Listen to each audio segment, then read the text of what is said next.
Hello friend, welcome back to on my YouTube channel. Today we are going to learn about the most popular theorem of the mathematics, that is called Pythagoras theorem. Pythagoras theorem क्या होती है और इसे किस प्रकार से हम estimate कर सकते हैं, किस प्रकार से हम इसको प्रूव कर सकते हैं, आज हम इस वीडियो के अंदर देखेंगे। मैं आपको बता दूं कि जो पाइथागोरस थे ये दो भाई थे जो अपने इंडिया से बाहर के थे और ये दो ब्रदर्स मिलके एक थ्योरम दी थी जिसको हम पाइथागोरस थ्योरम कहते हैं। और बेसिकली जो स्टेटमेंट था वो हम यहाँ पे देख लेते हैं कि इन्होंने जो कहा था वो क्या था। हिंदी में भी समझेंगे अपन, यहाँ पे मैंने इंग्लिश में लिख दिया है। स्टेटमेंट का ये था कि square of the hypotenuse of an right angle, right triangle हम बोल सकते हैं। तो मान लीजिए ये एक राइट ट्राइंगल है जिसको हम समकोण त्रिभुज कहते हैं, जिसके अंदर जो बी है वो क्या है 90 डिग्री का है। तो ये बी अगर 90 डिग्री का है तो इसको हम ले लेते हैं यहाँ पे समकोण। तो यहाँ पर जो राइट एंगल होता है स्क्वायर ऑफ द हाइपोटेनियस, तो इसका जो यहाँ पे राइट एंगल के सामने जो एंगल होता है इसको हम बोलते हैं हाइपोटेनियस, जिसको हम बोलते हैं कर्ण। क्या बोलते हैं इसको हम? कर्ण बोलते हैं। कर्ण का जो वर्ग होता है, हाइपोटेनियस का जो स्क्वायर होता है वो इसके बाकी दो जो यहाँ पे साइड्स होती हैं इनके स्क्वायर के क्या एडिशन के बराबर होता है। मतलब इन्होंने ये बताया था कि square of the hypotenuse of right triangle is equal to the sum of square of other two sides of the triangle. मतलब जो दोनों अदर साइड्स होती हैं उनके स्क्वायर के सम के क्या होता है बराबर होता है। मतलब ये जो कर्ण होता है हाइपोटेनियस, ये बेस का स्क्वायर प्लस परपेंडिकुलर स्क्वायर के क्या होता है बराबर होता है। तो यहाँ पर देख लेते हैं, ये बेस है और ये परपेंडिकुलर है और ये हाइपोटेनस है। तो यहाँ पे AC का स्क्वायर जो होगा, इसको अगर मैथमेटिक्स इक्वेशन फॉर्म में देखेंगे तो इसको हम कहेंगे AC का स्क्वायर इक्वल टू AB का स्क्वायर प्लस यहाँ पे जो BC है उसका स्क्वायर, जिसको हम बेस और परपेंडिकुलर कहते हैं HBP। अब इक्वेशन का हमें क्या करना है, यहाँ पर फॉर्मेशन करना है। अगर इक्वेशन का फॉर्मेशन करना है इस इक्वेशन का, तो इसके लिए सबसे पहले हमें क्या करना पड़ेगा, एक यहाँ पर परपेंडिकुलर डालना पड़ेगा जिसको हम बोलते हैं यहाँ पर BD। क्या बोलते हैं? BD। और ये किसके ऊपर है? ये है AC के ऊपर। तो BD परपेंडिकुलर ऑन AC, इस प्रकार का फॉर्मेशन हम करते हैं। इसको आप नाम दीजिए D, इसको नाम दे दीजिए D। और ये भी क्या हो गया कि राइट ट्रायंगल, और ये भी क्या होगा एक राइट ट्रायंगल हो गया। तो इस हिसाब से दो नए ट्रायंगल हमें मिलते हैं। एक तो मिलता है आपका ADB और दूसरा BDC। और ADB और BDC दोनों ही राइट ट्रायंगल हैं जो क्या होंगे, जो ये ट्रायंगल है आपका यहाँ पे राइट ट्रायंगल ABC, इसके आइडेंटिकल होंगे। मतलब एक दूसरे के समरूप होंगे दोनों। तो ये हम कह सकते हैं कि यहाँ पे जो ABC होगा, मतलब जो हमका ADB है, सॉरी ADB, ये क्या होगा आइडेंटिकल होगा ABC के। ये हो गया ABC के। और अगर कोई ट्रायंगल एक दूसरे के आइडेंटिकल होता है तो उनकी जो साइड्स होती हैं, जो भुजाएं होती हैं, वो क्या होती हैं रेशनल होती हैं। कहने का मतलब ये कि अगर ये ABC एक राइट ट्रायंगल हो और ADC भी एक राइट ट्रायंगल है तो इसका जो हाइपोटेनियस होगा इसके हाइपोटेनियस के, इसका जो बेस होगा इसके बेस के, और इसका जो परपेंडिकुलर होगा इसके क्या होगा परपेंडिकुलर के रेशनल होगा। तो हम यहाँ पे देख लेते हैं। सबसे पहले हम देखते हैं जो छोटा वाला है, हमने पहले क्या लिखा है ADB लिखा है। तो इसका हाइपोटेनियस होता है AB।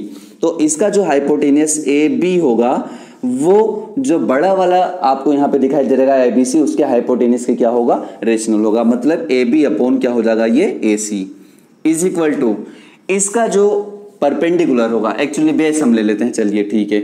इसका जो बेस होगा ये जो है AD, इसका जो बेस है AD, ये AD इस ट्रायंगल के जो बेस है बड़े वाले का, इसका क्या होगा रेशनल होगा। तो ये हो गया आपका, इसका बेस जो बेस हो गया वो हो गया आपका AB। तो ये AB।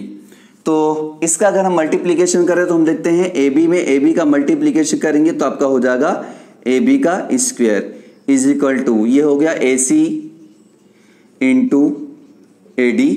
इसको आप इक्वेशन नंबर फर्स्ट मान लीजिए, ये पहला। इसी प्रकार अब आगे देखते हैं। सिमिलरली जो BDC है, यहाँ पे जो BDC है वो भी ABC के क्या होगा यहाँ पे परपेंडिकुलर होगा। अगर ये ABC के परपेंडिकुलर होगा, मतलब सॉरी आइडेंटिकल होगा, तो हम कहेंगे यहाँ पे जो BDC है ये आइडेंटिकल है ABC के। तो इसका जो हाइपोटेनियस होगा, BDC का हाइपोटेनियस क्या है BC है, तो ये हो गया आपका BC अपॉन इस पूरे का जो हाइपोटेनस है वो है आपका AC, तो ये हो गया आपका AC इज इक्वल टू इसका जो बेस है, इसका जो बेस है हम देखते हैं इस वाले ट्राइंगल का जो बेस है वो है आपका DC, तो इसका बेस हमने मान लिया DC।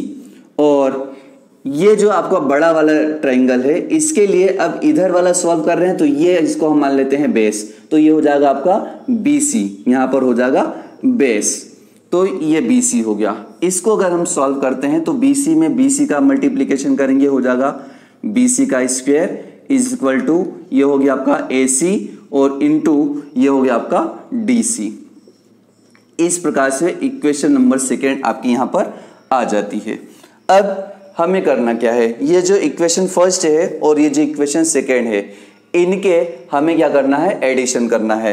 Adding equation first and second, adding equation first and second, समीकरण 1 व 2 को जोड़ने पर, तो इनकी लेफ्ट हैंड साइड देख लेते हैं, इनकी लेफ्ट हैंड साइड, उनकी राइट हैंड साइड।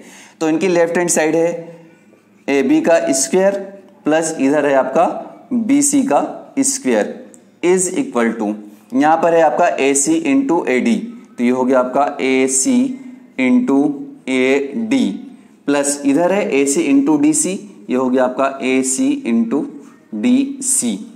तो यहां पे देख लीजिए ये हो जाएगा आपका AB square plus BC square is equal to AC यहां पे जो है वो इधर भी है और AC यहां पर इधर भी है, तो ये हो जाएगा AC और इधर हो जाएगा AD प्लस DC।